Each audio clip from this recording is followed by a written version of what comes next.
कैसे देख रहे हैं इसको, क्योंकि बीजेपी तो लगातार कह रही थी कि अरविंद केजरीवाल का रिजाइन हो, अब रिजाइन हो गया तो क्या बीजेपी खुश है इस बात से? देखिए, ये दिल्ली है, दिल्ली के अंदर अरविंद केजरीवाल ने रिजाइन किया है। वो दबाव में किया है, वो मुख्यमंत्री के तौर पर वैध थे ही नहीं, न वो ऑफिस जा सकते थे, न फाइल साइन कर सकते थे, और न वो अपने केस के बारे में कोई बोलने की आजादी उनको नहीं थी।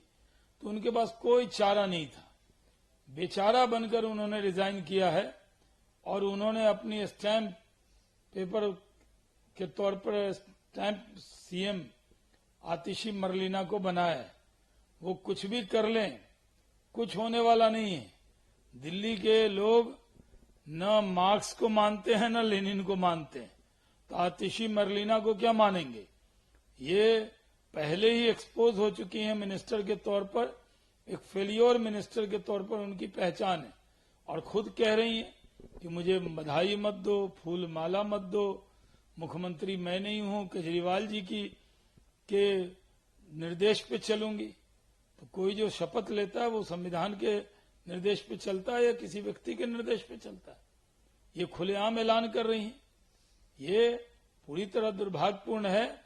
यहां मार्क्सवादी हों या लेनिनवादी हों या अर्बन नक्सल की सोच रखने वाले हों, किसी की दिल्ली के लोग सुनने वाले नहीं है। दिल्ली में आम आदमी पार्टी गुजरा हुआ कल है, जो बहुत अच्छी तरह लोगों को याद है कि उन्होंने अच्छा काम नहीं किया। अरविंद केजरीवाल पूर्व मुख्यमंत्री हो गए, अब वो सदा के लिए पूर्व मुख्यमंत्री रहेंगे। वो जो स्टॉप गैप अरेंजमेंट किया है वो चलने वाला नहीं है। बीजेपी कह रही कि ये एंटी में है। भाई, जग जाहिर है कि जब अफजल गुरु की फांसी हो रही थी तब आतिशी के परिवार के लोग पूरी तरह एक्टिव थे वो फांसी को रुकवाने के लिए। जिसने संसद पे हमला किया, इतने लोगों की शहादत हुई थी, उस अफजल गुरु को जो मुख्य अभियुक्त था उसकी फांसी रुकवाने के लिए कोशिश हुई थी। तो पूरी तरह एक्सपोज है। इन्होंने भले इनके नाम में माता पिता ने ही मार्क्स और लेनिन को जोड़ा था, तो मार्क्स लेनिन का नाम लेने वाला रशिया में तो कोई है नहीं। अब इंडिया में कौन नाम लेने वाला है? दिल्ली में कौन नाम लेने वाला है? आतिशी कह रही कि इस्तीफा सौंप दिया है केजरीवाल ने, बहुत मुख्यमंत्री बनाएंगे अरविंद केजरीवाल को। भाई, आम आदमी पार्टी कुछ भी कहे, उसे अच्छी तरह मालूम है कि अरविंद केजरीवाल मुख्यमंत्री के तौर पर एक भी फाइल साइन नहीं कर सकते थे, इसलिए उनको जाना ही था। ये शहादत का जो जाम पी रहे हैं कि बड़ा त्याग किया है, बड़ी तपस्या की है, बड़ा बलिदान दिया है, ये कुछ होने वाला नहीं है। दिल्ली के लोग समझदार हैं, अच्छी तरह जान गए हैं। लोकसभा के चुनाव में उन्होंने कहा था जेल का जवाब जो है वोट से, तो दिल्ली की जनता ने जवाब दे दिया। 7 की 7 सीटों पर आम आदमी पार्टी को हरा दिया, उनके गठबंधन को हरा दिया। इसलिए विधानसभा के चुनाव जब भी होंगे, आम आदमी पार्टी गुजरा हुआ कल है, वो वापस आने वाली नहीं। मल्लिकार्जुन, उसमें लिखा गया है कि मैं आपसे अनुशासन और शिष्टाचार के माध्यम से ऐसे नेताओं पर लगाम लगाने का आग्रह करता हूं, क्योंकि बीजेपी में लगातार राहुल गांधी को लेकर कई बयान दिए जाते हैं जो कि कांग्रेस को लगता है कि वो आपत्तिजनक है, उनका मजाक बनाया जा रहा है। कांग्रेस पार्टी अपने गिरबान में झांक नहीं रही।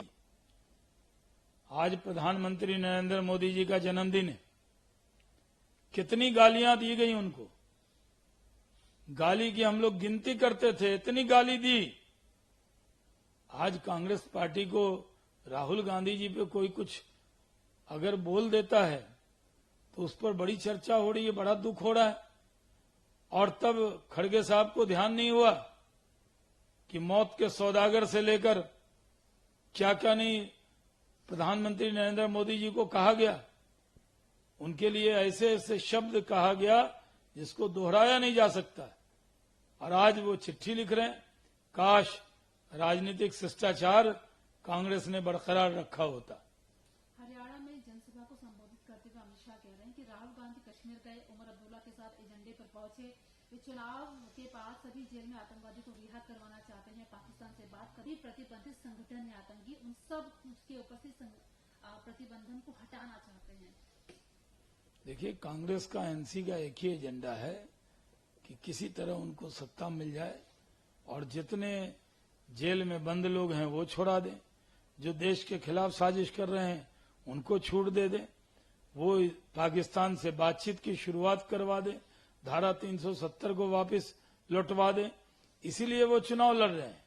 जम्मू कश्मीर के विकास से कोई लेना देना कांग्रेस एनसी का नहीं है, चाहे उनकी और भी सहयोगी जो पार्टियां हैं, चाहे वो पीडीपी हो, सबका एजेंडा एक ही है कि किसी तरह जो कश्मीर को और देश को तोड़ने वाली ताकत जेल के सलाखों के पीछे हैं उनको बाहर ले आए।